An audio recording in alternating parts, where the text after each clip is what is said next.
এখনই শুরু হবে। সম্মানিত অতিথিবৃন্দকে নিজ নিজ আসন গ্রহণ করার জন্য অনুরোধ করা হচ্ছে। বাম পার্শ্বে স্টেজের ঠিক আমার বাম দিকে অনুগ্রহপূর্বক 3টি টেবিল ফাঁকা রেখে আপনাদেরকে পেছনে বসার জন্য অনুরোধ করা হচ্ছে। সাংবাদিক বন্ধুগণ ঠিক মাঝামাঝি সামনের দিকে থাকবেন ইনশাআল্লাহ। সম্মানিত অতিথিবৃন্দ, বাংলাদেশ জামাত ইসলামীর আমির ডাক্তার শফিকুর রহমান আজকের এই মিট দ্য প্রেস অনুষ্ঠানের আয়োজন করেছেন। আপনারা ইতিমধ্যেই অবগত হয়েছেন, 1 জুন বাংলাদেশের ইতিহাসে বাংলাদেশের সর্বোচ্চ আদালত একটি ঐতিহাসিক রায় প্রদানের মাধ্যমে জামাত ইসলামীর রেজিস্ট্রেশন হরণ করে নেওয়ার যে অধিকার হরণ করে নেওয়া হয়েছিল তা আবার ফিরিয়ে দেওয়ার নির্দেশ দিয়েছেন। এই প্রেক্ষিতেই আমিরে জামাত আজকের এই অনুষ্ঠানের আয়োজন করেছেন। আপনাদের সবাইকে অনুষ্ঠানে স্বাগত জানাচ্ছি। মহাগ্রন্থ আল কোরআন থেকে তেলাওয়াতের মাধ্যমে আমাদের অনুষ্ঠান শুরু হবে। Here present honorable ambassadors, diplomats, distinguished person, ladies and gentlemen, we are going to start our program recitation from the Holy Quran. I would like to request Dr. Khalilur Rahman to recite from the Holy Quran. Dr. Khalilur Rahman.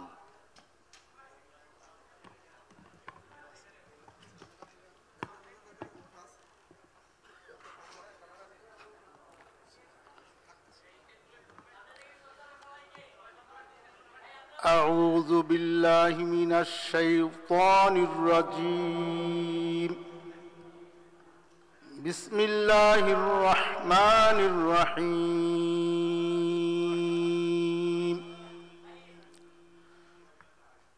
وقاتلوهم حتى لا تكون فتنة ويكون الدين كله لله.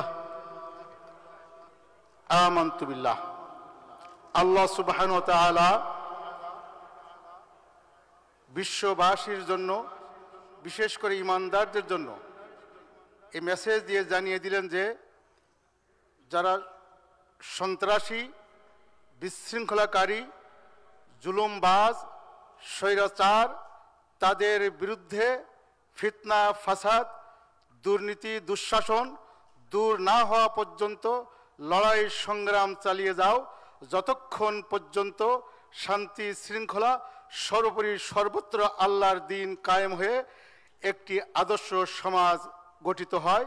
আদর্শ মানবিক সমাজ গঠনের আগ পর্যন্ত জিহাদ সংগ্রাম অবিচল গতিতে, দুর্বার গতিতে চালিয়ে যেতে হবে। আর যদি এই স্বৈরাচার গোষ্ঠী, এই সমস্ত দুশ্চরিত্রবান দুঃশাসক তারা যদি বিরত হয়, তাহলে বিরত হচ্ছে কি হচ্ছে না, সর্ব বিষয়ে আল্লাহ তাআলা ইয়ামালুনা সব কিছু জানেন এবং রব্বুল আলামিন সুদূর দৃষ্টি দিয়ে সব কিছুই অবলোকন করছেন। আল্লাহ রব্বুল আলামিন আমাদের এই দেশকে শান্তি শৃঙ্খলা এবং একটি মানবিক রাষ্ট্র গঠনের জন্য উদ্যোগ গ্রহণ করার সকলকে তৌফিক দান করুন। আসসালামু আলাইকুম ওয়া রাহমাতুল্লাহি ওয়া বারাকাতুহু।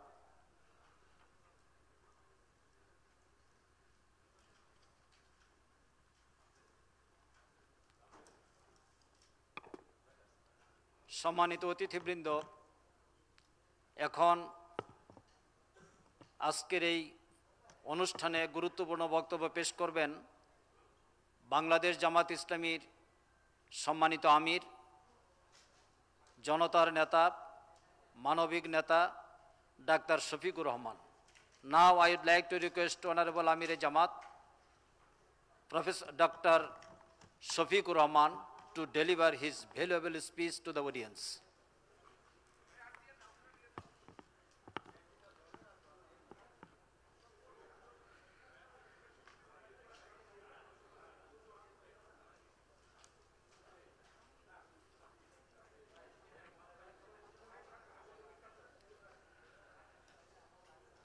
আসসালামু আলাইকুম ওয়া রাহমাতুল্লাহ। আলহামদুলিল্লাহি রাব্বিল আলামিন ওয়াসসালাতু ওয়াসসালামু আলা রাসূলিহিল কারীম ওয়া আলা আলিহি ওয়া সাহবিহি ওয়া আহলি বাইতি আজমাইন। আজকের এই ঐতিহাসিক মুহূর্তের গুরুত্বপূর্ণ এই সমাবেশে উপস্থিত সম্মানিত সুধীজন, সাংবাদিক বন্ধুগণ, সিভিল সোসাইটির গুরুত্বপূর্ণ ব্যক্তিবর্গ, বিভিন্ন ডিপ্লোম্যাটিক মিশনের সম্মানিত বন্ধুগণ, রাজনৈতিক দলসমূহের নেতৃবৃন্দ, ধর্মীয় সংগঠনের নেতৃবৃন্দ, সুধীমণ্ডলী, আমরা আজকের এই আয়োজনে আপনাদের সকলকে আন্তরিকভাবে স্বাগত জানাচ্ছি। আমরা কৃতজ্ঞ আপনারা আপনাদের মূল্যবান সময় স্যাক্রিফাইস করে এখানে এসেছেন। I'd like to give special thanks those who came from different diplomatic missions here, the honorable ambassadors and high commissioners and their colleagues. Welcoming, thanking you all. সম্মানিত বন্ধুগণ, বাংলাদেশের জন্মের 53টি বছর এক এক করে অতিবাহিত হয়েছে। একটি স্বাধীন দেশ এবং রাষ্ট্র হিসাবে দুনিয়ার বুকে মাথা উঁচু করে দাঁড়ানোর জন্য এই সময়টি নেহায়াত মামুলি নয়। অর্ধ শতাব্দীর ঊর্ধ্ব সময় আমরা অতিক্রম করেছি। আমরা যদি বিশ্বের বিভিন্ন প্রান্তে আমাদের দৃষ্টি নিক্ষেপ করি, আমরা দেখব আমাদের অনেক পরে স্বাধীন হওয়া দেশগুলো আজকে তারা মর্যাদার আসন পাকাপোক্ত করেছে বিশ্বসভায়। অতি সম্প্রতি উদাহরণ হচ্ছে ভিয়েতনাম। দীর্ঘ গৃহযুদ্ধ এবং যুদ্ধের পরে তারা মুক্তি লাভ করে তাদের ইকোনমিকে, অর্থনীতিকে, সামাজিক শৃঙ্খলাকে, সুশাসনকে এবং মানবাধিকারকে অনেক উঁচুতে তুলে ধরতে সক্ষম হয়েছে। আমাদের সৌভাগ্য যে আমরা বাংলাদেশের মতো একটি দেশ পেয়েছিলাম যেখানে মানুষের ভাষা ইউনিফর্ম, একই ধরনের, যেখানে মানুষ যুগ যুগ ধরে মিলেমিশে বিভিন্ন ধর্ম, বর্ণ, গোত্র শান্তিপূর্ণ সহাবস্থান করছিল। এমন একটি দেশ, এমন একটি সমাজ পাওয়ার পরেও কেন আমরা দেশটাকে সুন্দর করে সাজাতে পারলাম না?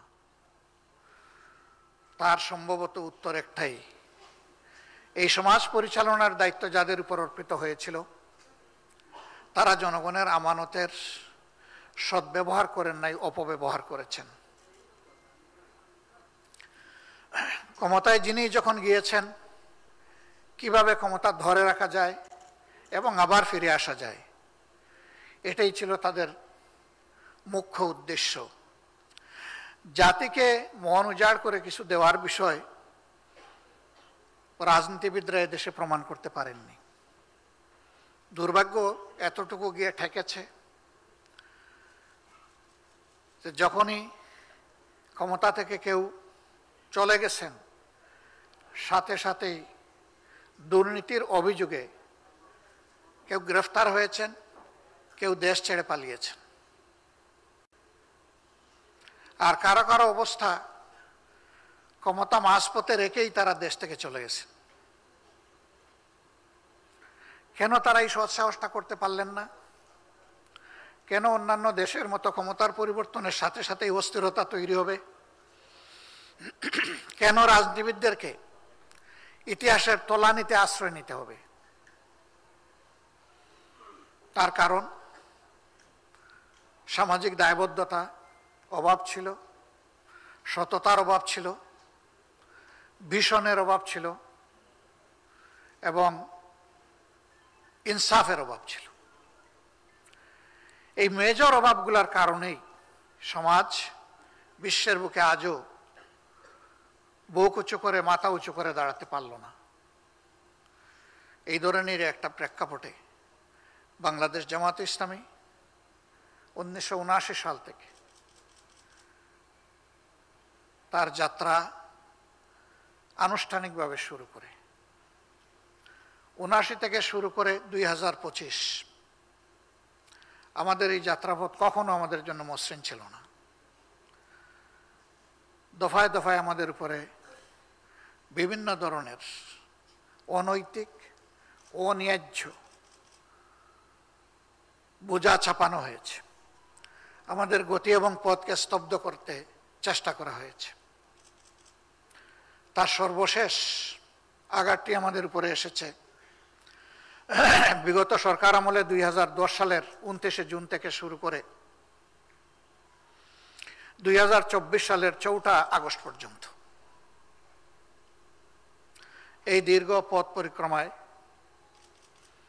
জামাত ইসলামের শীর্ষ নেতৃবৃন্দকে বিচারিক আদালতে সাজানো মিথ্যা মামলায় কাউকে ফাঁসি দিয়ে দুনিয়া থেকে বিদায় করা হয়েছে, আবার কাউকে জেলের ভিতরে মৃত্যুর দিকে ঠেলে দেওয়া হয়েছে। আমরাই একমাত্র সেই দুঃখ জর্জরিত দল যেই দলের 1 থেকে 11 জন পর্যন্ত ক্রমান্বয়ে সিরিয়ালি 11 জন নেতাকে দুনিয়া থেকে নিষ্ঠুরভাবে বিদায় করে দেওয়া হয়েছে। আমাদের নিবন্ধন কেড়ে নেওয়া হয়েছে, আমাদের প্রতীকটিও কেড়ে নেওয়া হয়েছে। পুরাটা সময় জুড়ে 15.5 বৎসর আমাদেরকে স্বস্তিতে কোথাও বসতে দেওয়া হয়নি। অফিসগুলা কার্যত তালা মেরেই রাখা হয়েছিল। নিজেদের ঘর দুয়ারে আমরা শান্তিতে থাকতে পারিনি। পিতা পুত্র দুপুরের খাবার খেতে বসেছেন, সেখান থেকে তুলে নিয়ে তাদের বিরুদ্ধে রাষ্ট্রদ্রোহী মামলা দেওয়া হয়েছে। এই সব কিছুর বাস্তব সাক্ষী আপনারা। আমাদের অসংখ্য লোককে খুন করার পাশাপাশি বিপুল সংখ্যক সহকর্মীকে গুম করা হয়েছে। বিগত সরকারের সময় বাংলাদেশের রাজনীতির ইতিহাসে আরেকটা জঘন্য কলঙ্ক লেপন করা হয়েছে। গুম করে আয়নাগর নামের টর্চার সেল কায়েম করা হয়েছিল। সেখানে বছরের পর বছর আমাদের সহকর্মীদেরকে, অন্যান্য দলের বিশিষ্টজনকে, সমাজের গুরুত্বপূর্ণ লোকদেরকে, আলেম উলামাকে দীর্ঘদিন সেখানে আননোটিসড, আনরেকর্ডেড বন্দি রেখে শারীরিক মানসিক নির্যাতন করা হয়েছে। যত লোক এরকম এনফোর্স ডিসঅ্যাপিয়ারেন্সের শিকার হয়েছিলেন তারা সবাই ফিরে আসেননি। তাদের অল্প সংখ্যক কেবলমাত্র ফিরে এসেছেন, বাকিদের কোনো হদিস নেই। কোথায় তারা আছেন, আদৌ কি বেঁচে আছেন, তার কোনো জবাব কারো কাছে নেই। 2013 সাল এবং 2021 সাল এদেশের আলিম উলামার উপরে ক্র্যাকডাউন করা হয়েছিল। হেফাজতের সঙ্গত প্রতিবাদে হেফাজতে ইসলামের সেখানে নারকীয় হত্যাকাণ্ড চালানো হয়েছে। আর নিহত মানুষগুলাকে নিয়ে উপহাস করা হয়েছে নির্মমভাবে। দফায় দফায় আলিম উলামাকে জেলে নেওয়া হয়েছে, অপমান অপদস্থ করা হয়েছে। এদেশের সাংবাদিকরাও রেহাই পাননি। যে সমস্ত সাংবাদিক সরকারের অসৎ ইচ্ছা বাস্তবায়নের সঙ্গে হয়নি, তাদের উপরে অত্যাচারের করগ নেমে এসেছে। সাগরণীর ঘটনা এখনো বেদনাদায়ক হয়ে আসছে, তার কোনো কিলকিনারা এখনো হয়নি। এরকম আরো বহু সাংবাদিককে হত্যা করা হয়েছে। এমনকি দেশ থেকে কিডন্যাপ করে পার্শ্ববর্তী দেশে নিয়ে ফেলে দেওয়া হয়েছে। এই সমস্ত বেদনাদায়ক ঘটনার সাক্ষী আমাদের প্রিয় বাংলাদেশ এবং বিশ্ববাসী। বাংলাদেশ জামাত ইসলামের নিবন্ধনটি আমরা নিয়েছিলাম সকলের মতোই 2008 সালে। যে শর্তে তখন আমাদেরকে নিবন্ধন দেয়া হয়েছিল সেই শর্তের কোনো বিচ্যুতি জামাত ইসলামী করে নাই। আমাদের অন্যান্যদের মতোই নিবন্ধনের সাথে সাথে আমাদের দলীয় প্রতীকটিও আমাদের জন্য বরাদ্দ হয়েছিল।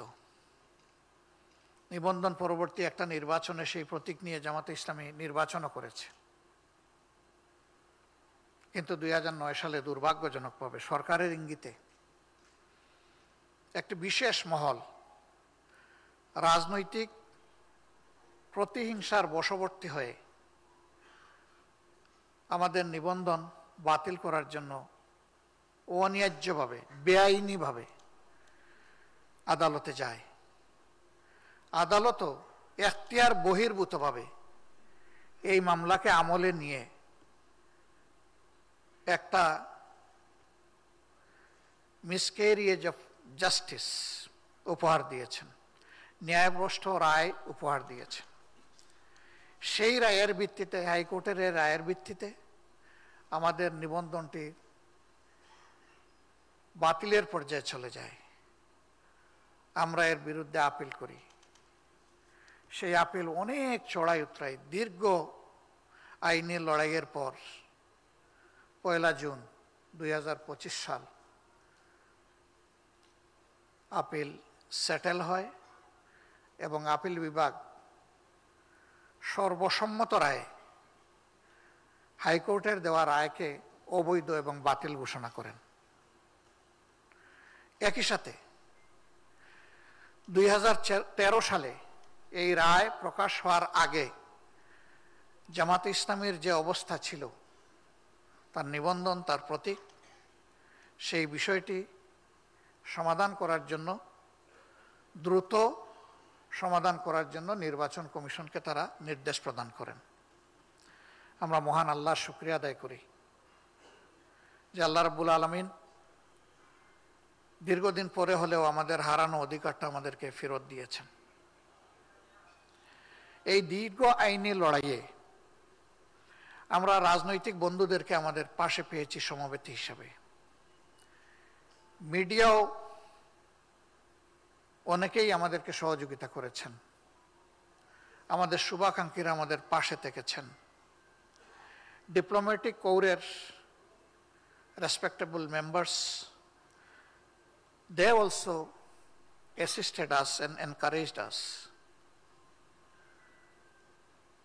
আমরা এইভাবে সমাজের সংশ্লিষ্ট সকলেই যারা আমাদের এই কষ্টে, শুধু আমাদের এই আইনি লড়াই নয়, আমাদের উপর যত ধরনের জুলুম হয়েছে সেই জুলুমের প্রতিবাদ করেছেন, আমাদের পাশে থেকেছেন, সাহস জুগিয়েছেন, পরামর্শ দিয়েছেন, দোয়া করেছেন। বিশেষ করে আইনি লড়াইয়ে যে সমস্ত আইনজীবীবৃন্দ নেতৃত্ব দিয়েছেন, অংশগ্রহণ করেছেন, তাদের সকলকে বাংলাদেশ জামাত ইসলামীর পক্ষ থেকে গভীর কৃতজ্ঞতা এবং আন্তরিক অভিনন্দন জ্ঞাপন করছি। আমরা আশা করছি অন্যায়ের বিরুদ্ধে সম্মিলিত এই প্রয়াস এবং এই সংস্কৃতি যদি অব্যাহত থাকে, আগামী দিনে বাংলাদেশে ন্যায়ের চর্চা বাড়বে, অন্যায় এবং অসৎ কাজ সংকুচিত হয়ে আসবে।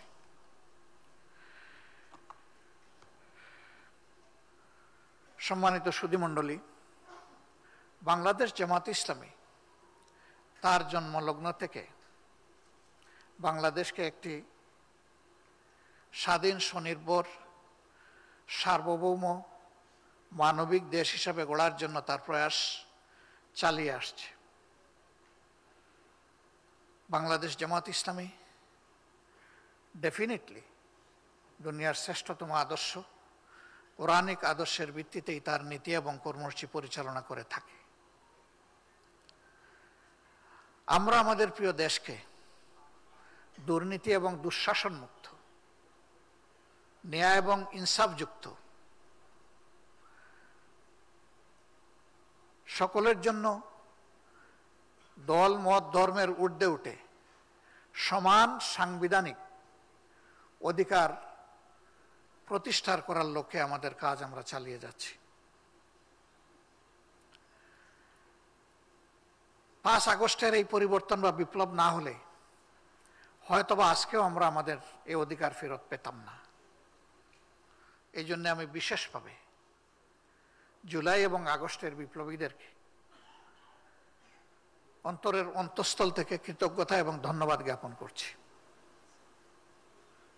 জাতিকে মুক্ত করতে গিয়ে, ফ্যাসিবাদের অভিশাপ থেকে মুক্ত করতে গিয়ে যারা জীবন দিয়েছেন, আল্লাহ তাদের সকলকে শহীদ হিসাবে কবুল করুন। আহত এবং পঙ্গু যারা হয়েছেন তাদের প্রতি আমাদের গভীর সমবেদনা।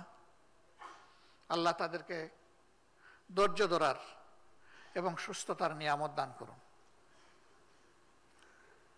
সম্মানিত সুধীমণ্ডলী এবং সাংবাদিকদের মাধ্যমে প্রিয় দেশবাসী, এই যারা জীবন বাজি রেখে একটা পরিবর্তনের জন্য লড়াই করেছিল, তারা শুধুমাত্র ফ্যাসিজমকে বিদায় করার জন্য লড়াই করেনি, বরঞ্চ ফ্যাসিবাদ মুক্ত একটা দেশ গড়ার জন্য লড়াই করেছিল। আনফরচুনেটলি ফ্যাসিবাদীরা বিদায় নিয়েছে, কিন্তু ফ্যাসিজম বাংলাদেশ থেকে এখনো বিদায় নেয়নি। তার কালো ছায়া এবং ভূত এখনো জাতির ঘাড়ে রয়ে গিয়েছে। এই জন্য প্রয়োজন হবে একটি অবাধ, সুষ্ঠু এবং গ্রহণযোগ্য নির্বাচন অনুষ্ঠানের, যার মধ্য দিয়ে একটি ন্যায্য সরকার গঠিত হবে, যারা জনগণের কাছে দায়বদ্ধ থাকবে। কিন্তু সেই নির্বাচনটি কিভাবে অনুষ্ঠিত হবে? এই নির্বাচন অনুষ্ঠানের ক্ষেত্রে বাংলাদেশ জামাতে ইসলামীর রয়েছে ঐতিহাসিক একটি অবদান, জাতি যেটা স্মরণ করে এবং এই মুহূর্তে বেশি মনে পড়ে। এই জাতি স্বাধীনতার পর যখন জনগণ তাদের ভোটের অধিকার প্রয়োগ করতে পারছিল না, একটা স্লোগান ছিল হুন্ডা গুন্ডা ঠান্ডা। এই পর্যায়ে যখন নির্বাচন চলে গিয়েছিল, তখন বাংলাদেশ জামাত ইসলামীর তৎকালীন আমির, অন্যতম ভাষা সৈনিক, ডাকসুর সাবেক জিএস জনাব অধ্যাপক গোলাম আজম রাহিমাহুল্লাহ, তিনি এই অন্ধকার জগৎকে ফর্সা করার জন্য জাতির সামনে কেয়ারটেকার সরকারের ফর্মুলা তিনি দিয়েছিলেন।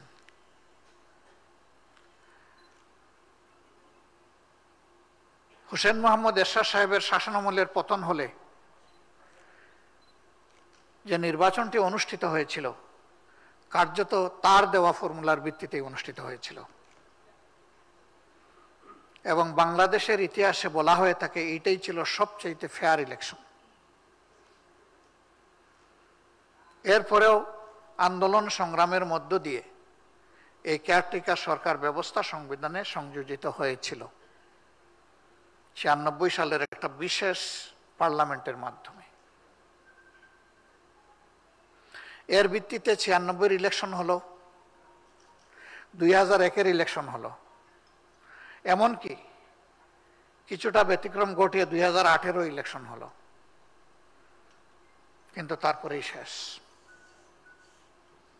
9 যখন আওয়ামী লীগ ক্ষমতায় আসলো, আসার পরে তারা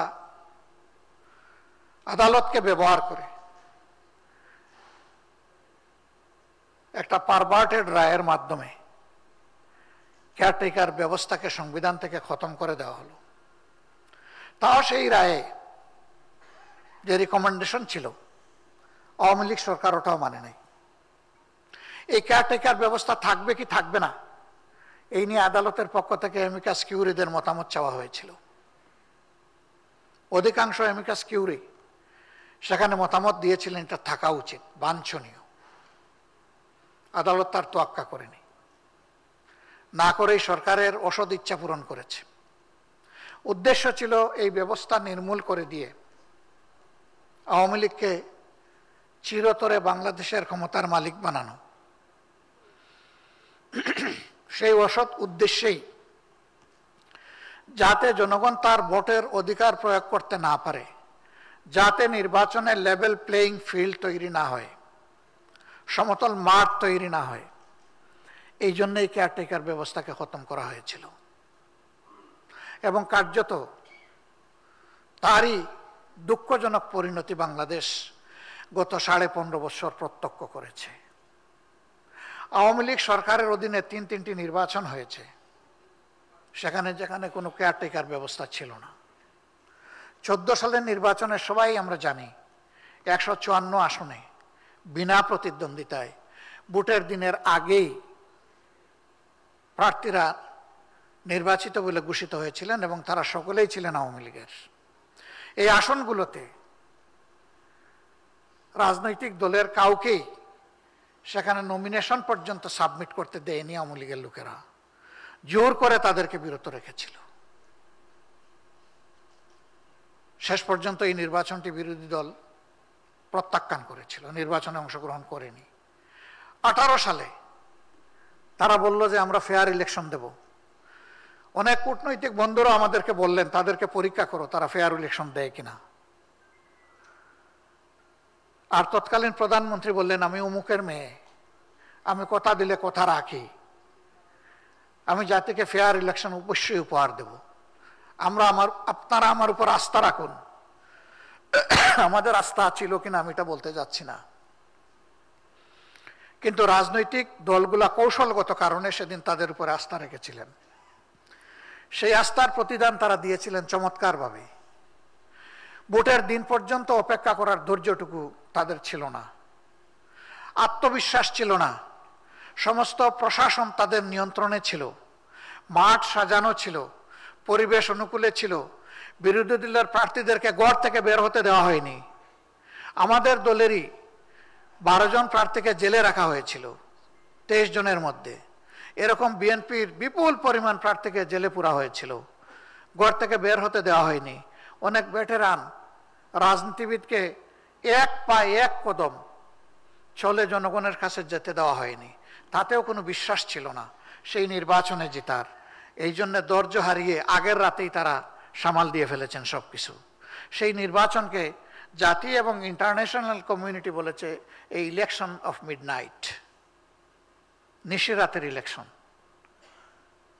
সম্মানিত বন্ধুগণ, এরপরে 24 আসলো, আরো ভয়াবহ অবস্থা। কোথাও বিরোধী দলকে দাঁড়াতে বা পা রাখার সুযোগ দেওয়া হলো না, সব রাস্তা রুদ্ধ বন্ধ। এই অবস্থায় যে নির্বাচন হয়েছিল সেখানে এখন আর দল এবং প্রার্থী খুঁজে পাওয়া যায় না। তখন আরেকটা বিচিত্র দৃশ্য রাজনৈতিক প্রেক্ষাপটে ভেসে উঠল। আওয়ামী লীগ নিজের দল এবং সিম্বল দিয়ে একজনকে দাঁড় করাইল, আবার দলের ভিতর থেকে আরেকজনকে ইন্ডিপেন্ডেন্ট বা স্বতন্ত্র প্রার্থী হিসাবে দাঁড় করালো। এই নির্বাচনকে জনগণ বলেছে আমি এবং ডামির নির্বাচন। আমি মানে আওয়ামী লীগ, ডামি মানে তাদেরই লোক। এই নির্বাচন হওয়ার পরে তারা ঘোষণা দিলেন 41 সাল পর্যন্ত বাংলাদেশ থাকবে তাদের দখলে। আমরা তখন জেলে, অনেকদিন ধরেই জেলে ছিলাম। রাজনৈতিক বন্ধুরা কনফিউশনে পড়েছেন কেউ কেউ, এই জাতির বোধহয় আর কোনো মুক্তির পথ খোলা নেই, দরজা চিরতরে বন্ধ হয়ে যাচ্ছে কিনা। কিন্তু না, এরকম একটি ফার্সিক্যাল ইলেকশনের পরেই আল্লাহ তাআলা এই জাতিকে মুক্তির রাস্তা দেখাতে শুরু করলেন। আমাদের সন্তান, আমাদের ছেলেমেয়েরা তারা তাদের একটি মামুলি ছোট্ট অধিকারের দাবিতে রাস্তায় নেমেছিল, কিন্তু সেটাকেও নির্মম কায়দায় দমন করতে গিয়ে এইখানে এই সরকারের পচা সাম্যকে পা কেটেছে। তারা ধারণা করেছিলেন অতীতের ন্যায্য সঙ্গত সকল আন্দোলনকে যেভাবে গায়ের জোরে তারা দমিয়ে দিয়েছেন, এবারেরটাও তারা সেইভাবে পারবেন, কিন্তু এটি আর হয়ে ওঠেনি। সন্তানদের মা বাবারা, সঙ্গীরা, শিশুরা যখন রাস্তায় নেমে এসেছে যে মরলে পুরা জাতি একসাথে মরব, এটি হবে আমাদের মরণপণ যুদ্ধ, এই অক্টোপাসের পেট থেকে বের হওয়ার জন্যে। আলহামদুলিল্লাহ শেষ পর্যন্ত সরকারের পতন হয়েছে অপমানজনকভাবে, এবং এই প্রথম বাংলাদেশ লক্ষ্য করল একটা সরকারের পতনের পর সরকারের দায়িত্বশীল নেতৃবৃন্দ দেশে থাকার সাহস করতে পারলেন না। এর আগেও আন্দোলনের মুখে অনেক সরকারের পতন হয়েছে, কিন্তু দেশ ছেড়ে এইভাবে কেউ পালাননি।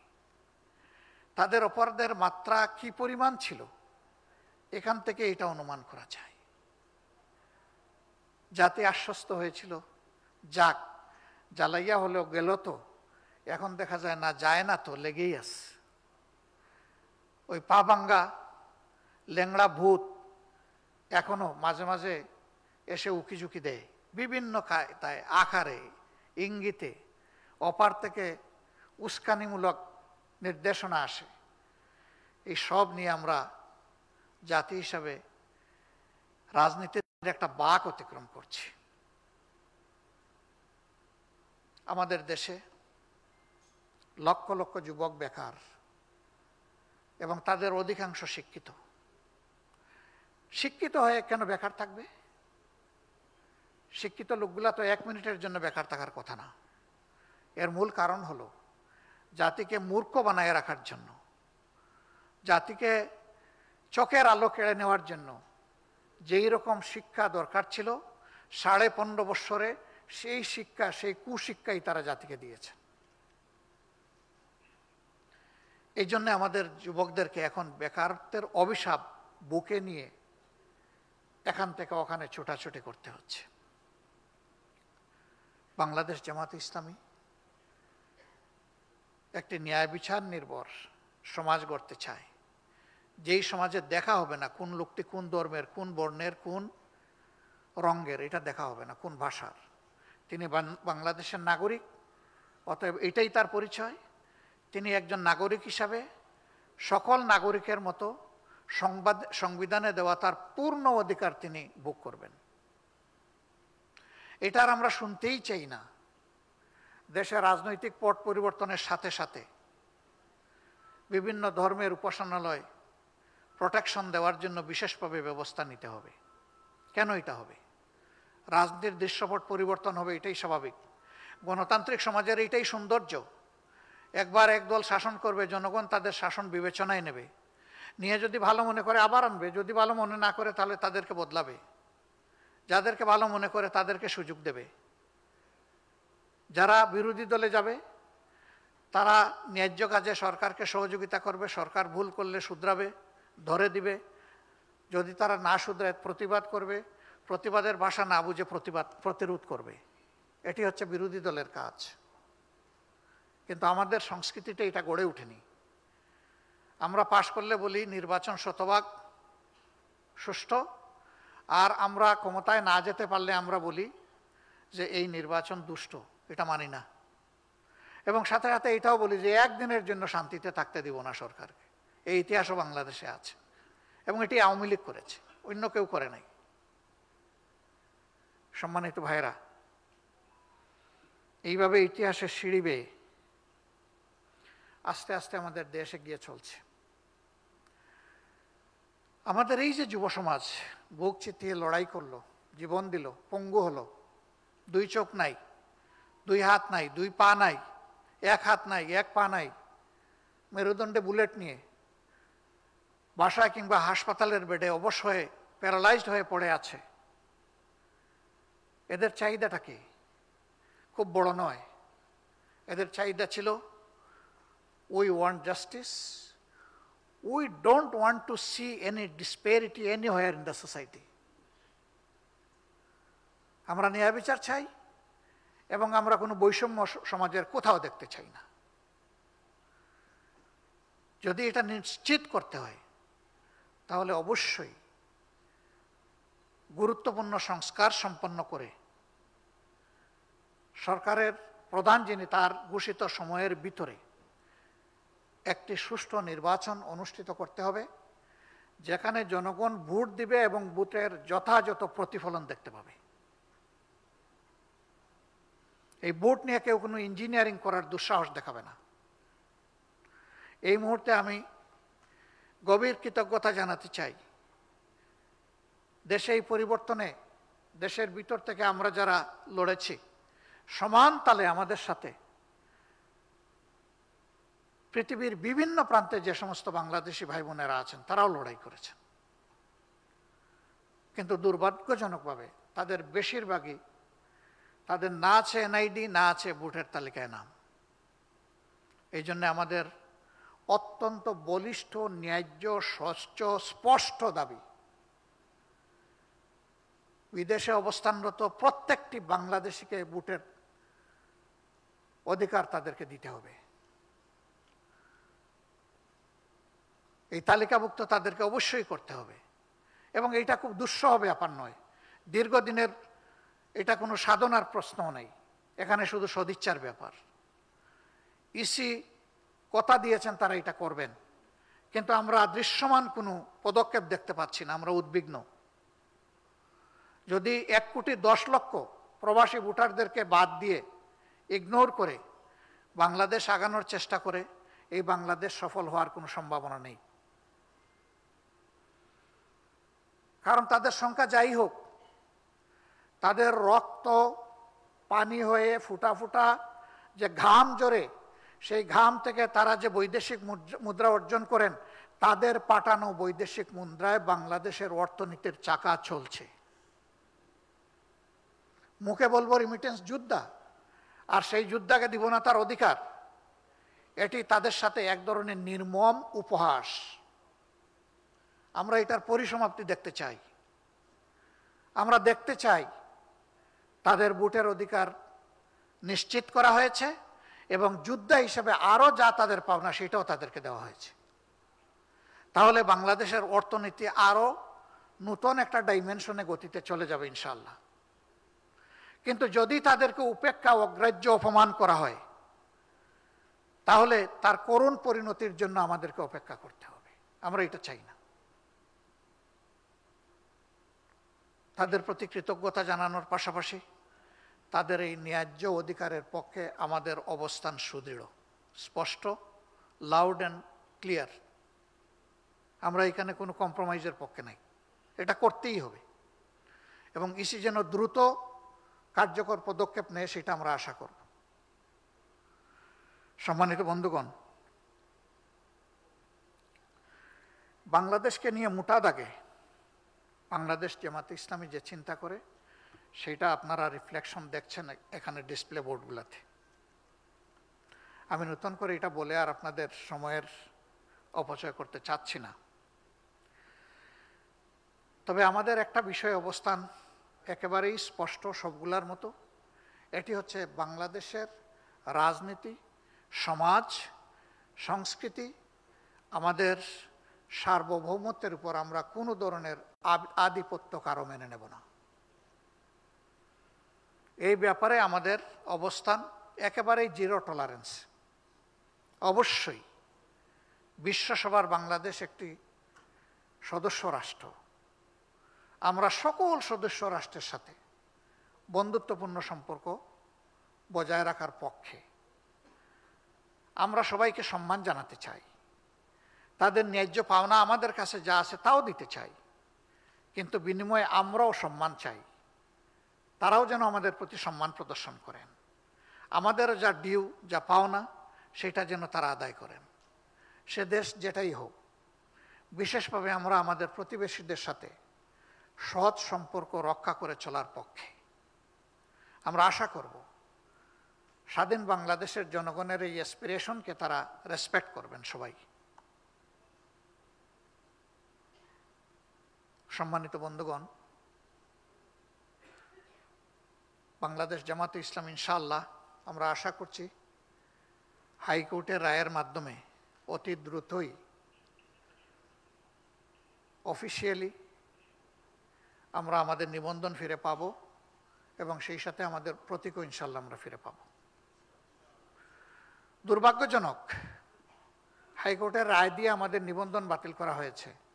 আর বুশ সভার বক্তব্য দিয়ে আমাদের প্রতীক খেয়ে ফেলা হয়েছে। ওই বুশ সভায় যারা অংশগ্রহণ করেছিলেন আমাদের প্রতীকটা তারা হজম করে ফেলেছেন, যেটা ছিল বেআইনি, এখতিয়ার বহির্ভূত। আর তখনকার নির্বাচন কমিশন নিজেদের দায়িত্বের কথা ভুলে গিয়ে একটা অন্যায্য পরামর্শকে তারা কার্যকর করে আমাদেরকে বঞ্চিত করেছেন। বর্তমান নির্বাচন কমিশনের কাছে আমাদের প্রত্যাশা তারা যেন তাদের চেয়ারের মর্যাদা রক্ষা করেন। আমরা কারো কাছে কোনো ফেভারিজম চাই না, কিন্তু কারো প্রতি কোনো ডিসফেভারিজম আমরা দেখতে চাই না। তারা যে জায়গাটায় বসেছেন এটা আমানতের জায়গা, সম্মানের জায়গা, বিশ্বস্ততার জায়গা এবং জাতিকে একটা ভালো নির্বাচন উপহার দেওয়ার জায়গা। আমরা আশা করব তারা তাদের সম্মান নিজেরা রক্ষা করবেন। তারা যদি তাদের সম্মান রক্ষা করে চলেন, বাংলাদেশ জামাত ইসলামী তার সঙ্গত অবস্থান থেকে সকল প্রকার সহযোগিতা তাদেরকে দেবে। কিন্তু যদি এখানে কোনো ব্যতিক্রম আমরা লক্ষ্য করি তাহলে অবশ্যই সে দায়িত্ব আমরা পালন করব, আমরা চুপ থাকব না। তবে আমরা আশা করতে চাই যে তারা সঙ্গত দায়িত্বটাই পালন করবেন। আগামীর বাংলাদেশ সত্যিকার অর্থে একটি গণতান্ত্রিক, মানবিক, দুঃশাসন এবং দুর্নীতিমুক্ত বাংলাদেশ হোক, সেটা আমরা দোয়া করি। যুব সমাজের প্রতি আমাদের কমিটমেন্ট, আমরা তোমাদেরকে এই দেশ গড়ার কারিগর হিসাবে দেখতে চাই এবং কারিগর হিসাবে তোমাদেরকে গড়ে তোলার জন্য আমরা আমাদের দায়িত্ব পালন করতে চাই। প্রিয় দেশবাসী এবং আজকের এই সুধীজন, আরেকবার আমাদের সঙ্গে থাকার জন্যে আপনাদেরকে আমরা কৃতজ্ঞতা এবং ধন্যবাদ জ্ঞাপন করছি। একটি ন্যায্য, গণতান্ত্রিক, আদর্শিক মূল্যবোধে উজ্জীবিত একটি দেশ গড়ার চলমান অভিযাত্রায়, সংগ্রামে আমরা আবারও আপনাদের সার্বিক সহযোগিতা প্রত্যাশা করছি। ইনশাআল্লাহ আপনারা পাশে থাকবেন, সাথে থাকবেন, পরামর্শ দিবেন, দোয়া করবেন, আমাদের ভুল হলে সমালোচনা করবেন, ভুল ধরিয়ে দিবেন। আমরা ঋণী থাকব। বাংলাদেশ জামাত ইসলামী উপকৃত হবে, তার চাইতে বড় কথা দেশ উপকৃত হবে। আল্লাহ প্রিয় বাংলাদেশকে হেফাজত করুন। প্রত্যাশার একটা বাংলাদেশ গঠনে এই জাতিকে আল্লাহ সাহায্য করুন। আগামীতে আর যাতে কোনো ফ্যাসিবাদের কবলে এই দেশ না পড়ে, তার থেকে আল্লাহ তাআলা এই জাতিকে রক্ষা করুন। ধন্যবাদ সবাইকে। আসসালামু আলাইকুম রহমতুল্লাহ। Thanks to all our respected guests, those who came from the diplomatic corps. Assalamu alaikum.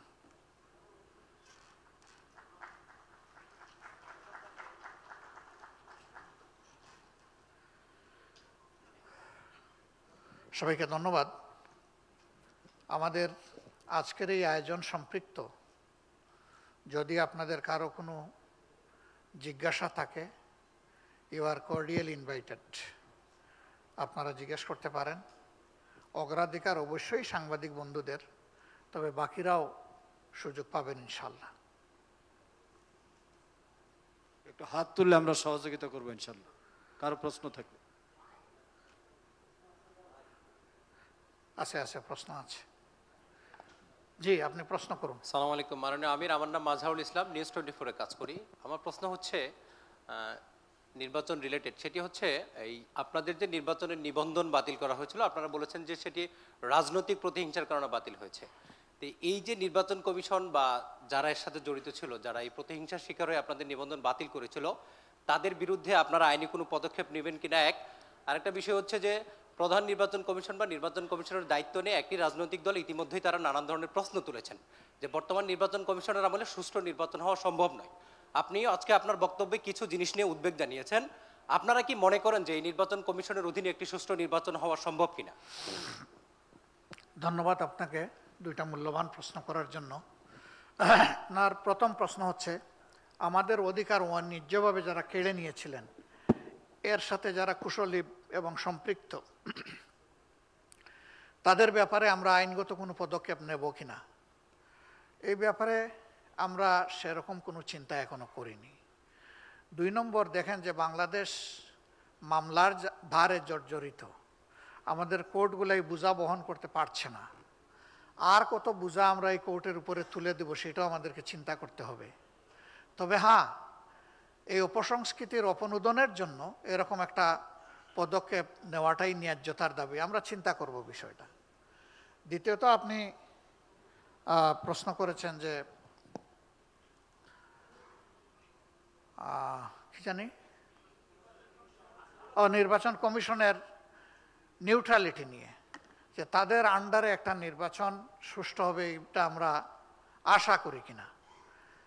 আমরা এখনো আশা নিরাশার এই কথাটা বলতে চাচ্ছি না, আমরা তাদের পারফরমেন্স আরও দেখতে চাই।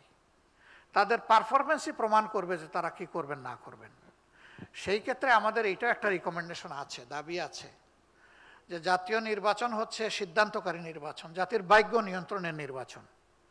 এর আগে যদি স্থানীয় সরকারের নির্বাচন হয়, যেটা নিয়ে এখন পাবলিক সাফারিং হিউজ, আপনারা জানেন যে একমাত্র ইউনিয়ন পরিষদ ছাড়া স্থানীয় সরকারের আর কোনো স্তর এখন কার্যকর নেই। এতে জনগণ খুবই কষ্ট পাচ্ছে এবং ক্ষতিগ্রস্ত হচ্ছে। এই নির্বাচনটা আগে হওয়ার দাবি আমাদের আছে। এই নির্বাচনের মধ্য দিয়ে নির্বাচন কমিশনের সক্ষমতা এবং সদিচ্ছা দুইটারই প্রমাণ পাওয়া যাবে ইনশাল্লাহ। ধন্যবাদ আপনার। জি বলুন। নাম সাইফুল শাহিন, আমি নাগরিক টেলিভিশনে কাজ করি। আমার 2টি প্রশ্ন। একটি আপনি তো নাগরিকদের পক্ষেই বলবেন, বলেন। একটি হচ্ছে যে আপনি এই মাত্র যেটি বললেন নির্বাচন নিয়ে 2টি প্রশ্ন। একটি প্রশ্ন হচ্ছে যে বিএনপি নির্দিষ্টভাবে ডিসেম্বরের মধ্যে নির্বাচন চেয়েছে। আপনিও একটু আগে বলেছেন আপনার বক্তব্যে যে নির্বাচন একটি সুষ্ঠু অবাধ নির্বাচন চান। সেই নির্বাচন অনুষ্ঠানের জন্য নির্দিষ্ট কোনো সময় আপনাদের এরকম পছন্দের রয়েছে কিনা একটি। আর দ্বিতীয়টি হচ্ছে, যেহেতু আপনি স্থানীয় সরকার নিয়ে কথা বললেন, জাতীয় নির্বাচনের আগে স্থানীয় সরকার একটা করে শেষ করি। প্রথমটা হচ্ছে নির্বাচনের টাইমলাইন, রোডম্যাপ, স্কেডিউল। এই 3টার ব্যাপারে ইতিমধ্যেই আমরা আমাদের বক্তব্য স্পষ্ট করেছি। আমরা কিছু জিনিস না হলে তো সুষ্ঠু একটা নির্বাচন কোনোভাবেই প্রত্যাশা করা যায় না। বেসিক, আমরা সব সংস্কারের কথা বলি না, বেসিক, অত্যন্ত বেসিক, মাত্র 5টা বেসিক সংস্কার নিয়ে সরকার আগাচ্ছে। আমরা 41টা পয়েন্টে আমাদের রিকমেন্ডেশন আছে, কিন্তু এই 5টার আমরা বাস্তবায়ন দেখতে চাই। আমরা বলেছিলাম যারা পারপিট্রেটর তাদের বিচারটা যেন দৃশ্যমান হয়। এই বিচার দৃশ্যমান হতে শুরু করেছে, এখানে আমরা একটু আশাবাদী। জুলাই সনদের একটা ব্যাপার অপেক্ষমান, চার্টারের একটা ব্যাপার, চার্টারের পাশাপাশি আর একটা কি বলে এটা, হ্যাঁ, ডিক্লারেশন, যেটাতে এখন কাজ করতেছে আমাদের ঐক্যমত্য কমিশন। এগুলা শেষ করে আমরা আশা করতেছি জুলাই মাসে যদি তারা শেষ করতে পারেন, তাহলে এই বিপ্লবের বছর পুরার সাথে সাথেই এই কাজগুলো সম্পন্ন করা সম্ভব। এই কাজগুলো সম্পন্ন করার পাশাপাশি আরও 2টা গুরুত্বপূর্ণ কাজ রয়ে গেছে। অবশ্যই সুষ্ঠু নির্বাচনের জন্য সুষ্ঠু ভোটার তালিকা রাখবে, বায়বীয় ভোট ছেটে ফেলতে হবে, ন্যায্য ভোট এখানে সংযুক্ত করতে হবে, এবং প্রবাসীদের ব্যাপারটা আমি আবার বলবো, আমরা এই ব্যাপারে একেবারেই ছাড় দিতে নারাজ। তাদের কন্ট্রিবিউশনকে সম্মান করার জন্য, তাদের নাগরিকত্বকে সম্মান করার জন্য। তো এই বিষয়গুলো সারতে গিয়ে আমরা মনে করি যে প্রধান উপদেষ্টা যে টাইমলাইনটা ফ্লেক্সিবল টাইমলাইন বলেছেন, ডিসেম্বর টু জুন, ডিসেম্বর 25 থেকে জুন 26, এর ভিতরে তিনি নির্বাচন দেওয়ার পক্ষে। আমরা আমাদের মতটা ইতিমধ্যে ব্যক্ত করেছি যে এইটা ফেব্রুয়ারির মধ্যভাগে হতে পারে, রোজার আগে আগে। কোনো কারণে যদি এই সমস্ত শর্ত পূরণ করতে গিয়ে না হয়, তাইলে কোনো অবস্থায় এপ্রিল পার না হওয়াটা ভালো হবে। কারণ মে মাস থেকে আমাদের দেশের আবহাওয়া কিন্তু ক্রমাগত খারাপের দিকে যায়। এটা নির্বাচনের জন্য উপযুক্ত কোনো সিজন হবে না। আমরা এইভাবেই আমাদের মতামতটা ব্যক্ত করেছি, কিন্তু আমরা বেঁধে দেওয়ার অধিকার রাখি না। আমরা যদি নির্দিষ্ট করে বলে দেই, তাহলে তো এটা সিদ্ধান্তের পর্যায়ে চলে যায়। সিদ্ধান্ত নেবে সরকার, আমরা তো সিদ্ধান্ত নেব না। আমরা আমাদের মতামত জানাতে পারি, আমাদের দাবি জানাতে পারি, আমরা সেটি জানিয়েছি। থ্যাংক ইউ আপনাকে। আর দ্বিতীয় প্রশ্নটা ছিল যে জাতীয় নির্বাচনের আগে স্থানীয় সরকার নির্বাচন আপনারা চান কিনা? হ্যাঁ, সেটাই তো বললাম যে আমরা চাই থ্যাংক ইউ। মানুষের সাফারিংটা দূর হোক, সেই জন্য চাই। নির্বাচন কমিশনের সক্ষমতা এবং নিরপেক্ষতা প্রমাণ হোক, সেটা আমরা চাই। জি, আসসালামু আলাইকুম। আমি ওবায়দুল হক মারুফ, মোহনা টেলিভিশন থেকে। জি, আমি জানতে চাচ্ছি যে সম্প্রতি জামাতের শীর্ষ নেতা এডিএম আজহারের যে বেকসুর খালাস হয়েছে, একই সঙ্গে আমরা দেখেছি যে জামাতের শীর্ষ নেতৃবৃন্দকে যে ফাঁসির রায় কার্যকর করা হয়েছে এবং বিভিন্ন মেয়াদে সাজা দেওয়া হয়েছে, সেই ব্যাপারে সেটা আইন সিদ্ধ ছিল কিনা, এবং সম্প্রতি আদালত যেভাবে বলেছে যে সেটা একটি বিচারিক হত্যাকাণ্ড, জামায়াত ইসলামী আগামী দিনগুলোতে বিচার বিভাগের কাছে এই বিষয়টি নিয়ে ভিন্নভাবে কিছু প্রত্যাশা করে কিনা, এবং তারা বিষয়টি কিভাবে দেখছে এবং সামনের দিকে কি পরিকল্পনা আছে? ধন্যবাদ। ধন্যবাদ আপনাকে, খুবই গুরুত্বপূর্ণ একটা প্রশ্ন। দেখেন, আমাদের আদালত বলেছে এটা মিসক্যারেজ অফ জাস্টিস। আর ব্রিটেনের আদালত একই মামলায়, সেখানে একটা মামলা কন্টেস্ট করেছিলেন চৌধুরী মঈনুদ্দিন, সেই মামলায় তাদের উচ্চ আদালত রায় দিয়েছে it's a genocide to the justice.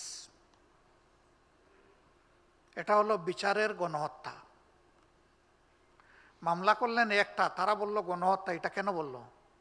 কারণ মামলা মাত্র একটা ছিল না, অনেকগুলা ছিল। এই জন্য সবগুলাকেই তারা কগনিজেন্সে নিয়ে বলেছে এটা বিচারের গণহত্যা, বিচার গণহত্যা করা হয়েছে। তা আমরা এই বিষয়টাকে অবশ্যই গুরুত্বের সাথে নিয়েছি এবং আমরা এর প্রতিকারের জন্য ইতিবাচকভাবে আগানোর আশা রাখি। প্রস্তুতি আমাদের চলছে, আপনারা দোয়া করবেন। তবে একটা কথা ভেরি ক্লিয়ার করতে চাই, আমরা চাই না বিচার বিভাগকে ব্যবহার করে আমাদের উপর যে অবিচার করা হয়েছে, সেইটা আমরা যে বিচার চাইব সেখানে কারো উপর অবিচার করা হোক, এটা আমরা চাই না। আমরা চাই ওরা যেন ন্যায় বিচারটা পায়, এবং আমরা বিশ্বাস করি তারা ন্যায় বিচার পাইলে তারা তাদের উপযুক্ত শাস্তি পেয়ে যাবে ইনশাল্লাহ। এই জীবনগুলো আর ফেরত আসবে না, কিন্তু দুনিয়াবাসীর সামনে এটা পরিষ্কার হয়ে গিয়েছে এই রায়ের মাধ্যমে যে তাদেরকে কিভাবে খুন করা হয়েছে। আর কারণ এই মনে হচ্ছে পিছনে আমি মোহাম্মদ আলী হাজিরি বলছি, আইপিটিভিতে কাজ করি। হচ্ছে আপনারা অলরেডি প্রতিবেদনে উল্লেখ করেছেন যে বিপ্লবে যাদের ভূমিকা ছিল তাদের প্রতি আপনাদের সমর্থন, যেটা কিন্তু ইদানিং আমরা দেখতে পাচ্ছি যে অনেক রাজনৈতিক দল বা ব্যক্তি তারাও কিন্তু এটা যাদের অবদান আজকের এই অবস্থা, তাদের সাথে বলা যায় যে কিছুটা বেইমানি বা তাদের বিরুদ্ধে কথা বলা, মানে এটা এখন শুরু হয়েছে বলা যায় 1 বছর হওয়ার আগে থেকে। তো আপনাদের যে আজকে যে প্রতিবেদনে আপনারা যেটা উল্লেখ করেছেন যে আসলে আপনারা চান যে এটা মানে তাদের স্বীকৃতি, এবং এটা কি আপনারা কন্টিনিউ রাখবেন? অনেকে ফেসবুক কিন্তু আপনাদের অনেক লোকদেরকে কিন্তু মতামত দেখা যায় তারা একটু নেগেটিভলি বলে এটা, যেহেতু আর সেকেন্ড হচ্ছে আপনার কর্মসংস্থানের কথা বলছেন। কর্মসংস্থান বলতে আপনাদের এখানে কিন্তু ইউথ অর্গানাইজেশন আছে, সব রাজনৈতিক দলে কিন্তু ইউথ অর্গানাইজেশন আছে। তাদের যদি ক্যাপাসিটি বিল্ড আপ করা যায়, অন্তত যেটা আপনারা বলছেন যুব কর্মসংস্থান, আমরা জানি যে রাজনীতি মানে ইনকাম একটা, অনেকে বলে ইউথ, আসলে তাদেরকে যদি আপনি ক্যাপাসিটি বিল্ড আপ করেন, আমার তাদের তো অনুকরণ করা যেতে পারে। আসলে যুবরা কীভাবে, আপনারা কিভাবে দেখতেছেন বা আপনাদের অন্যরা কিভাবে দেখবে? ধন্যবাদ। থ্যাংক ইউ আপনাকে। দ্বিতীয় অংশটা আপনার পরামর্শ আমরা গভীর শ্রদ্ধার সাথে নিলাম। প্রথম অংশটা আপনার জানার যে জুলাই আন্দোলনে যারা সম্পৃক্ত ছিলেন, ভূমিকা রেখেছেন, আজকে কেউ তাদেরকে ডিজোন করতে শুরু করেছেন এবং তারা তাদেরকে ওন করেন না। আমাদের অবস্থান একেবারেই বিপরীত। আমরা এই আন্দোলনের পরে আপনারা লক্ষ্য করবেন আজ পর্যন্ত এই আন্দোলনের মামুলি কোনো ক্রেডিট আমরা দাবি করিনি, বরঞ্চ আমরা এই আন্দোলনের ক্রেডিট দিচ্ছি বাংলাদেশের জনগণকে, নেতৃত্বের ক্রেডিট আমরা দিচ্ছি যুব সমাজকে। আমরা কি করেছি, আমাদের ছোট্ট অবস্থান থেকে যারা শহীদ হয়েছেন আমরা চেষ্টা করেছি দ্রুততম সময়ে তাদের পরিবারের কাছে গিয়ে পৌঁছার, সান্ত্বনা দেওয়ার এবং আমাদের পক্ষে মানবিক দায়িত্ব যেটুকু পালন করা সর্বোচ্চ সম্ভব সেটা করার আমরা চেষ্টা করেছি। কিন্তু এটা আমরা বলতে পারবো না যে তাদের প্রতি আমাদের যে দায়িত্ব সবটা আমরা পালন করতে পেরেছি, বাট আমরা শ্রদ্ধার সাথে তাদেরকে স্মরণ করেছি, তাদের পাশে আছি, চেষ্টা করছি। বেশ কয়েকটি শহীদ পরিবারের দায়িত্ব সাংগঠনিকভাবে জামাত ইসলামী নিয়েছে এবং এটা পালন করে চলছে। আপনারা দোয়া করবেন এই কাজগুলো যেন আমরা পারি।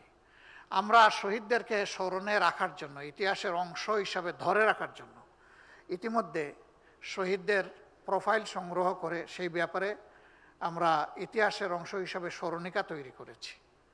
10 ভলিউম আপনাদের হাতে গিয়েছে, আরও 2টো ভলিউম রেডি হয়েছে এবং আরও যেগুলা যখনই আমরা পাবো সেগুলোর অপেক্ষায় আছি। 3টা ভাষায় আপাতত এটা আমাদের ওয়েবসাইটে পাওয়া যাবে অল্প কিছু দিনের মধ্যেই, যাতে যেখান থেকে যে ইচ্ছা করে সেটা যেন দেখতে পারে। আমরা এই সমস্ত প্রোফাইল তৈরির ক্ষেত্রে শতভাগ যাচাই বাছাই করে সতর্কতার সাথে আমরা এগিয়েছি, যাতে কোনো ভুল ভ্রান্তি না হয়। তারপরে আমরা এটা দাবি করতে পারবো না যে আমাদের কোনো ভুল নাই, কারণ এটা মানুষের রচিত বা তৈরি। ওরকম কোনো ভুল কারো কাছে ধরা পড়লে আপনারা সাহায্য করবেন। যারা আহত পঙ্গু হয়েছেন তাদের সংখ্যাটা আমাদের হিসাবে ছিল 24,000-এর ঊর্ধ্বে, এখন শুনতে পাচ্ছি এটা 30,000-এর কম বেশি, কথা কাছাকাছি। এ সংখ্যাটা বিশাল।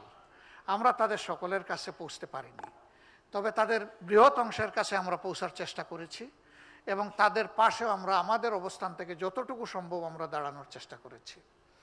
আমরা বরাবরই বলে আসছি তাদের এই অবদানের কথা গভীর শ্রদ্ধার সাথে জাতি স্মরণ রাখবে। আমরা রাখতে চাই, তাদেরকে জাতির সোনালী ইতিহাসের অংশ বানিয়ে রাখতে চাই। ধন্যবাদ আপনাকে প্রশ্ন করার জন্য। আসসালামু আলাইকুম, আমি রমিজ হুসাইন, চ্যানেল 24-এ কাজ করি। আপনারা তো আপনাদের নিবন্ধন ফেরত পেয়েছেন, সেই ক্ষেত্রে আপনাদের যে প্রতীক সেটা নিয়ে সম্ভবত 2016 সালে ফুলকোট সভায় সেটা প্রতীক হিসেবে বাদ দেওয়া হয়েছিল। এটার বিষয়ে আপনাদের মাননীয় সুপ্রিম কোর্ট যে রায় দিয়েছেন সেই রায়ে তারা বলেছেন 13 সালের আগে জামাতে ইসলামী যে অবস্থায় নির্বাচন কমিশনে ছিল সেই অবস্থা রেস্টোর করার জন্য, ফিরিয়ে দেওয়ার জন্য। আর আপনারা জানেন যে প্রতীক ছাড়া কোনো দল নিবন্ধিত হয় না, নাই। অতএব একই সাথে এটা প্যাকেজ ডিল, আলাদা কিছু না। ইনশাআল্লাহ দাঁড়িপাল্লা, আপনাদের প্রতীকও দাঁড়িপাল্লা, সেই ক্ষেত্রে ফুলকোট সভাতে সম্ভবত আপনাদের প্রতীকটাকে বাদ দেওয়া হয়েছে। এরকম আরো বহু প্রতীক বাংলাদেশে আছে যেটা রাষ্ট্রীয় অনেক গুরুত্বপূর্ণ জায়গার প্রতীক। এই কারণে বাংলাদেশ জামাতে ইসলামীর দাঁড়িপাল্লা যেতে পারে না, এবং যখন দাঁড়িপাল্লা প্রতীক সহ আমাদেরকে নিবন্ধন দেওয়া হয় তখনও আদালতের প্রতীক ছিল দাঁড়িপাল্লা। জি, ধন্যবাদ।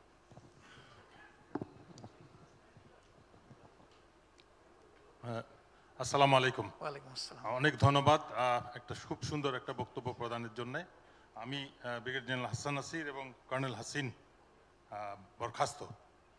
আমরা we represent nexus defence and justice, একটা থিঙ্ক ট্যাঙ্ক এবং activist organisation who suffered for last 16 years and born out of the July Revolution.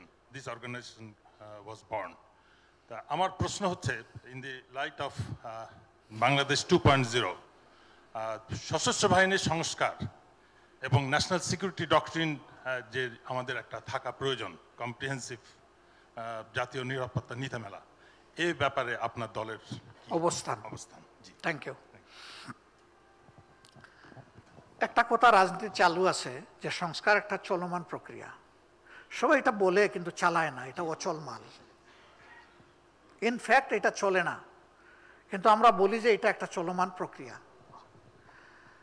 শুধু সেনাবাহিনী কেন, রাষ্ট্রের বহু জায়গায় তো সংস্কার আনা দরকার। প্রথম সংস্কারটা আনতে হবে নিজ নিজ দলের ভিতরে, রাজনৈতিক দল যারা আছে দলের ভিতরে যদি সুস্থ রাজনীতির পরিবেশ গড়ে তোলা যায় তাহলে দেশের ভিতরেও সুস্থ রাজনৈতিক পরিবেশ গড়ে তোলা যাবে। এখানে যার যেটা করণীয় আছে সেইটা করা উচিত। তারপরে শুধু সেনাবাহিনীর ব্যাপার নেই, যেখানে যে প্রয়োজনীয় সংস্কার সেগুলা করা উচিত আমরা মনে করি। এবং এই সংস্কার যদি অর্থবহভাবে করা না হয় তাহলে একটা অর্থবহ সাস্টেইনেবল কান্ট্রি গড়ে তোলা আমাদের পক্ষে সম্ভব না, এবং সাস্টেইনেবল ডেমোক্রেসিও গড়ে তোলা আমাদের পক্ষে সম্ভব না।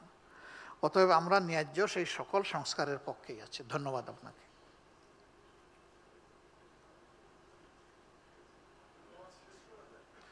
আলহামদুলিল্লাহ, মনে হচ্ছে আর মেজর কোনো। আসসালামু আলাইকুম, আমি খান মোহাম্মদ মামুন, আমি প্রথম আলো পত্রিকাতে কাজ করি। আমার জানা জায়গাটা আবার হচ্ছে, আপনারা শুরু বলেছিলেন এরপরে এপ্রিল পর্যন্ত সেই বিষয়টাতে আপনারা নমনীয় দেখাচ্ছেন। তো বিএনপির পক্ষ থেকে হচ্ছে ডিসেম্বরের মধ্যে নির্বাচনের জোর দাবি জানানো হচ্ছে। আমার জানার জায়গাটা হচ্ছে যদি ডিসেম্বরে নির্বাচন হয় আপনারা সব আসনে লড়ার মতো, অথবা হচ্ছে ডিসেম্বরের যে নির্বাচন যদি কোনোভাবে হয় তাহলে সেখানে আপনারা কতটুকু লড়াই করতে পারবেন? ধন্যবাদ। ওনার বক্তব্যটা কিছু ক্লিয়ার হয়েছে আর কিছু সাউন্ডের কারণে ক্লিয়ার হয়নি। আমি বলতেছি আপনার পক্ষে। উনি জানতে চেয়েছেন যে আমরা ফেব্রুয়ারি টু এপ্রিল, একটা ফ্লেক্সিবল টাইম আমরা মেনশন করেছি। প্রথমে ফেব্রুয়ারি বলেছিলাম, পরে এপ্রিল পর্যন্ত আমরা এটাকে ফ্লেক্সিবল করেছি। আর অন্যদিকে বিএনপি তারা ডিসেম্বরকে স্ট্রিক্ট করছে। এখন যদি ডিসেম্বরে ইলেকশন হয় তাহলে সেখানে আমাদের ভূমিকা কি হবে? না, ডিসেম্বর কেন, আজকেও যদি ইলেকশন আমি দেখি যে এটা আসলে সমতল মাঠ তৈরি হয়ে গেছে এবং এখন ফেয়ার ইলেকশনের পক্ষে জাতি প্রস্তুত, সকল অর্গান প্রস্তুত, সেই ইলেকশনে তো আমরা যাব, আমাদের তো যেতে কোনো সমস্যা নেই। এটা ডিসেম্বর দিয়ে কোনো কথা না। কিন্তু এই বিষয়গুলো পরিষ্কার না করে ডিসেম্বরে এপ্রিলে হলেও তো কোনো লাভ হবে না। এই জন্য এই বিষয়গুলো পরিষ্কার হওয়া হচ্ছে বড় জিনিস, বড় চ্যালেঞ্জ। আমি একটা প্রশ্ন করি। আমার নাম তানভীর মোহাম্মদ দীপু। আমি একজন ক্ষুদ্র ব্যবসায়ী নেতা, এফবিসিসিআর মেম্বার আমি একজন। তো আমার প্রশ্নটা হলো, অ্যাসপায়ার বাংলাদেশ, ইন্সপায়ার বাংলাদেশ, বাংলাদেশকে তো গড়তে হবে, যে যাই বলুক না কেন বাংলাদেশকে তো আগায় নিয়ে যাইতে হবে। তো ভবিষ্যতে যখন আপনারা পাওয়ারে যাবেন বা একটা পর্যায়ে যাবেন, তো বাংলাদেশের এই উন্নয়নের জন্যে অর্থনৈতিক একটা রোডম্যাপ আপনারা কি মাথায় রাখছেন বা কিভাবে আগাবেন যদি একটু বলেন মেহরবানি করে। ধন্যবাদ। Thank you. এই প্রশ্নটা হইল $1 বিলিয়ন কোয়েশ্চন। আর আপনি যথার্থই, যেহেতু আপনি এফবিসিসিআইয়ের মেম্বার, আপনি কমার্শিয়াল এই জগৎ নিয়ে কথা বলবেন, এটাই আমরা আপনার কাছ থেকে আশা করি। দেখেন, বর্তমানে দেশে কোনো সুস্থ অর্থ ব্যবস্থাপনা নেই। এই মুহূর্তে যদি আমি বলি, তাহলে আপনারা ক্যাপিটাল মেশিনারিজ যেগুলো ইম্পোর্ট করবেন, সেটার জন্য পর্যাপ্ত ফরেন কারেন্সি আমাদের হাতে নাই। ফলে এলসিগুলা কিন্তু স্টাক অফ হয়ে আছে। শুধুমাত্র day to day need fulfil করার জন্য যা দরকার সেইটাই রিলিজ করা হচ্ছে, এর বাইরে করতে পারছে না। কেন এটা হলো? এই অবস্থা তো ছিল না তো বাংলাদেশের। বাংলাদেশ তো একটা ভালো পজিশনে ছিল, কিন্তু গত 15.5 বছরে ব্যাংকগুলাকে বিভিন্নভাবে লন্ডার্ড করার কারণে এবং দেশের অর্থ বিদেশে পাচার হয়ে যাওয়ার কারণে আজকে ব্যাংক এবং নন ব্যাংকিং ফিনান্সিয়াল সেক্টরস সবগুলাই কিন্তু চরম ঝুঁকিতে পড়েছে। আমাদের কাজ হবে প্রথমে ব্যবস্থাপনার জায়গায় হাত দেওয়া। এই জায়গাটাকে যদি আমরা ক্লিন করতে না পারি, স্ট্রং করতে না পারি, তাহলে কিন্তু হবে না। সরকারের একটা ফিনান্সিয়াল ইনস্টিটিউট আছে অর্থ মন্ত্রণালয়ের অধীনে, কিন্তু সেটা ফাংশন করে না, সেটা নামমাত্র পড়ে আছে।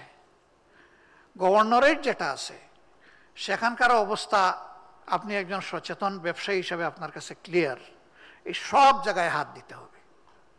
এই বেসিক জায়গায় যখন হাত পড়বে তখন এনবিআর সহ সব কিছু ঠিক হয়ে যাবে।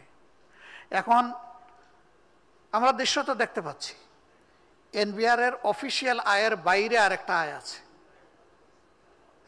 এমনকি অ্যান্টি করাপশন যারা এগুলা দেখবেন, যারা করাপশন প্রিভেন্ট করবেন, সেখানেও আমরা দেখছি সকলে এক এক করে কট হয়ে যাচ্ছেন। এই জায়গাগুলো আমরা প্রথমে হাত দেব। করাপশনের জায়গায় যদি আমরা হাত না দিতে পারি এবং ব্যবস্থাপনা যদি আমরা আপডেট না করতে পারি, তাহলে জোড়াতালের একটা ইকোনমি দিয়ে বাংলাদেশ সার্ভাইভ করবে না। এটাকে সামনে রেখে ইনশাল্লাহ আমরা আমাদের ইকোনমি অবশ্যই সাজাবো। তবে এটা ঠিক যে 3টা ইন্ডাস্ট্রির মধ্যে সবচেয়ে গুরুত্বপূর্ণ ইন্ডাস্ট্রি হচ্ছে হিউম্যান ইন্ডাস্ট্রি। আমাদের দেশের পার্সপেক্টিভে সেকেন্ড হচ্ছে অ্যাগ্রো ইন্ডাস্ট্রি, থার্ড হচ্ছে ইলেকট্রোমেকানিক্যাল ইন্ডাস্ট্রি।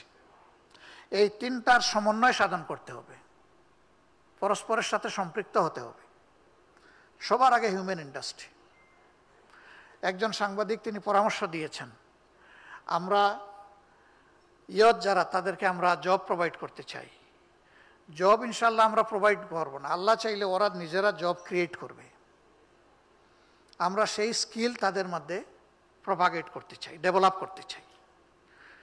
এবং এইটা ফর্মাল এডুকেশন এবং নন ফর্মাল এডুকেশন। তবে অবশ্যই এডুকেশন হতে হবে ভ্যালু বেসড। এখানে যদি নৈতিক শিক্ষা না থাকে তাইলে শুধুমাত্র বৈষয়িক শিক্ষা দিয়ে আমাদের জাতিকে ঠিক করা অসম্ভব, এটা প্রমাণ হয়ে গেছে। তা আমরা এই দিকগুলো ইনশাল্লাহ মোটা দাগে খেয়াল রাখবো। আর বিস্তারিত তো অনেক বড় ব্যাপার। থ্যাংক ইউ আপনাকে। আমরা শেষ করতে যাচ্ছি এখানে আমাদের প্রশ্ন উত্তরের আসর। তা আপনাদেরকে প্রশ্ন করে আমাদেরকে সহযোগিতা করার জন্য আরেকবার ধন্যবাদ জানিয়ে আমাদের অনুষ্ঠানের এখানেই সমাপ্তি ঘোষণা করছি। Now I am inviting all the guests for the lunch to take. Thank you very much. Assalamu alaikum wa rahmatullah.